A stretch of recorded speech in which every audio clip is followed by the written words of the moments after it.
সহজ, সেই সমাজে জিনা তত কঠিন।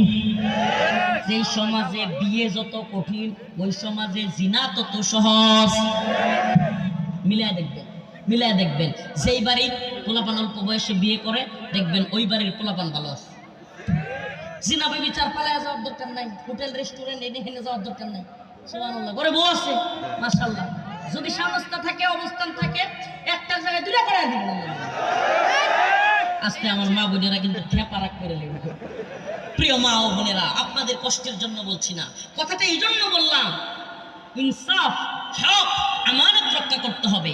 তারপরে যদি এমন অবস্থান থাকে যে হ্যাঁ, একজন স্ত্রীর সে হক আদায় করছে, তার ইনসাফ করছে, তার খাওয়া দাওয়া, ভরণ পোষণ, মানসিক শারীরিক সমস্ত বিষয়গুলো সে দেখভাল করতে পারছে, এবং স্ত্রী দেখতেছে সে তার স্বামীর আরো হাজত রয়ে গেছে, এটা স্ত্রী বুঝবে এবং স্বামী বুঝবে। তখন আমার মা বোনদের প্রতি অনুরোধ থাকবে, ওই স্বামীকে অবশ্যই দ্বিতীয় বিয়ে করবার সুযোগ দেওয়া উচিত। কারণ আপনি সুযোগ না দিলে আপনার সেই স্বামী পরকীয়ায় গিয়া জড়াবে, আপনার সেই স্বামী অন্য মেয়ের সাথে গিয়া ডেটিং ফেটিং করবে।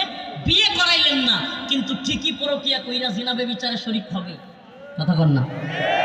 বাংলাদেশে যত আকাম কুকাম হইতেছে, বিভিন্ন হোস্টেলে, বিভিন্ন পতিতালয়ে, আমি চ্যালেঞ্জ করে বলতে পারি, পতিতালয়গুলোতে বেশিরভাগ যায় হলো বিবাহিত পুরুষেরা। কেন যায়? কারণ অবিবাহিতদের পতিতালয়ে যাইতে হয় না। অবিবাহিতদের জন্য গার্লফ্রেন্ড নামক নতুন এক আবিষ্কার হয়েছে। এরাই বর্তমানে এদের সাথে নাউজুবিল্লাহ বিভিন্ন আকাম কুকাম করে। এরা কিন্তু পতিতালয়ে যায় না, এরা হোটেলে যায় না। বিবাহিতরাই বেশিরভাগ ওই জায়গাগুলোতে যাইতে হয়। কেন? কারণ তো তাদের তো যে এত সময় না, টাকা খাওয়ায়া, ফুচকা খাওয়ায়া, পিটিং সিটিং দিয়া, লম্বা সময় 2-3 বছর প্রেম কইরা, 5 বছর রিলেশন কইরা, এরপরে একদিন রাজি করাবে, ওই সময় তাদের হয় না, হবেও না। তাদের দরকার সরাসরি। নাউজুবিল্লাহ, এই কথাগুলো একটু আমাকে ক্লিয়ার বলতে হচ্ছে। আমার মা বোনদের কাছে ক্ষমা চাচ্ছি, ভাই বাবা সবার কাছে ক্ষমা চাচ্ছি। আমাদেরকে সমাজের নোংরামিগুলো আপনাদের সামনে তুলে ধরতে হচ্ছে।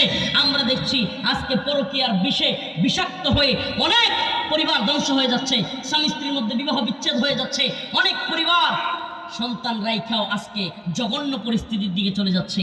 এই পরিস্থিতি একমাত্র এড়াইতে পারে যে পথ, فانكحوا ما طاب لكم من النساء مثنى وثلاث ورباع।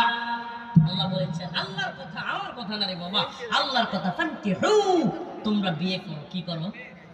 সুবহানাল্লাহ, তোমরা কি করো?